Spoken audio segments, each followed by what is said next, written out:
Odulim, policy decisions as against the Constitution. Constitution has that issue of resource control, and I know that was one of the ticking points during the last national conference, last confab, was a ticking point, resource control. And now the sharing formula.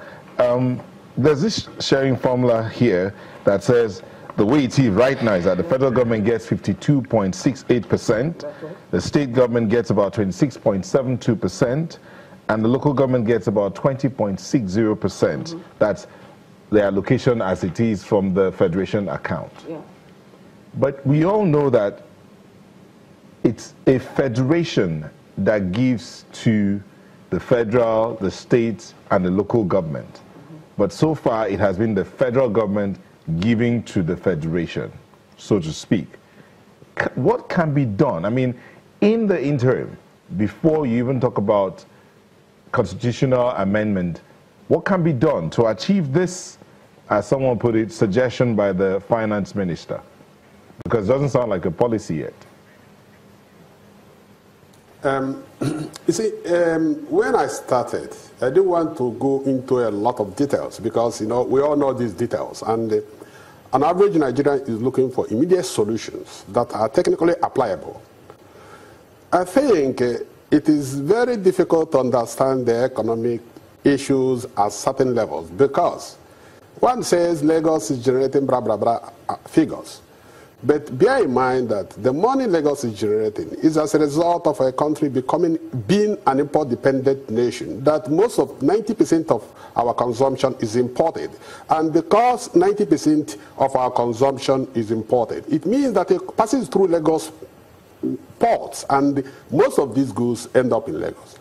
Having said that, I think we have to look at policy frameworks that will reduce importation, so that any government, state or local, that wants to go towards industrialization, it will be protected. Its investments will be protected, which means that if you want to go into agriculture, you are completely aware that nobody will bring in a lot of finished agricultural products from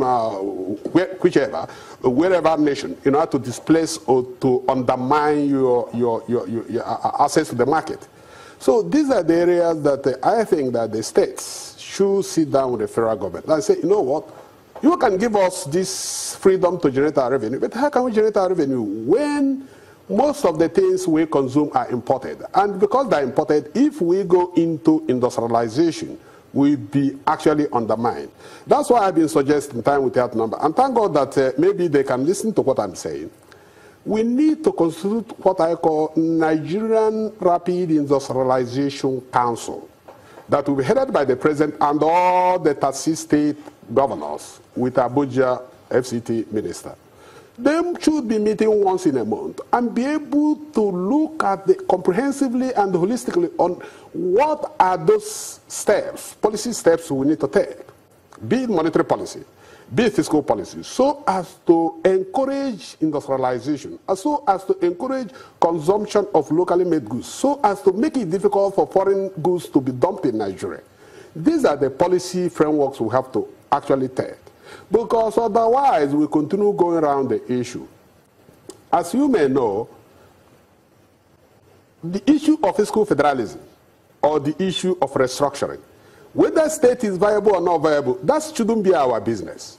It is our business that less money goes to the center and more money stays at the periphery or at the states and the local government. It's up to them to decide how they will invest the money or how they will consume the money. So these are the things we must do. It doesn't require constitutional amendment. It is a policy pronouncement that all the federal government and the state can agree. These are the policy frameworks we have to apply. And you don't need issue of, because as soon as you go towards constitutional amendment, the beneficiaries, unfortunately I won't mention their names, of the system as currently designed, we kill it. Because at that level, it will take 2 to 3 years for all the states to buy in, and even when they buy in, you go to National Assembly will kill it. So we must take these steps, but also to be fair to those states that have never benefited from federal investment, we must give them possibly 100% or 90% of their revenue.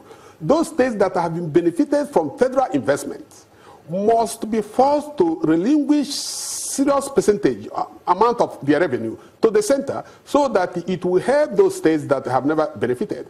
For example, whether you like it or not, Abuja is today the most benefiting state, if you call it a state, in the whole nation. Billions of dollars have been borrowed to invest in Abuja infrastructure. Tomorrow, you now say that Abuja is generating revenue internally because it is viable or because of policy framework being pursued by the minister and things like that. We have to be fair. Look at minerals. For example, I am right now working with some South Africans to invest in Enugu coal to power generation. I will tell you that if you go to federal level, they stampede you or they block you.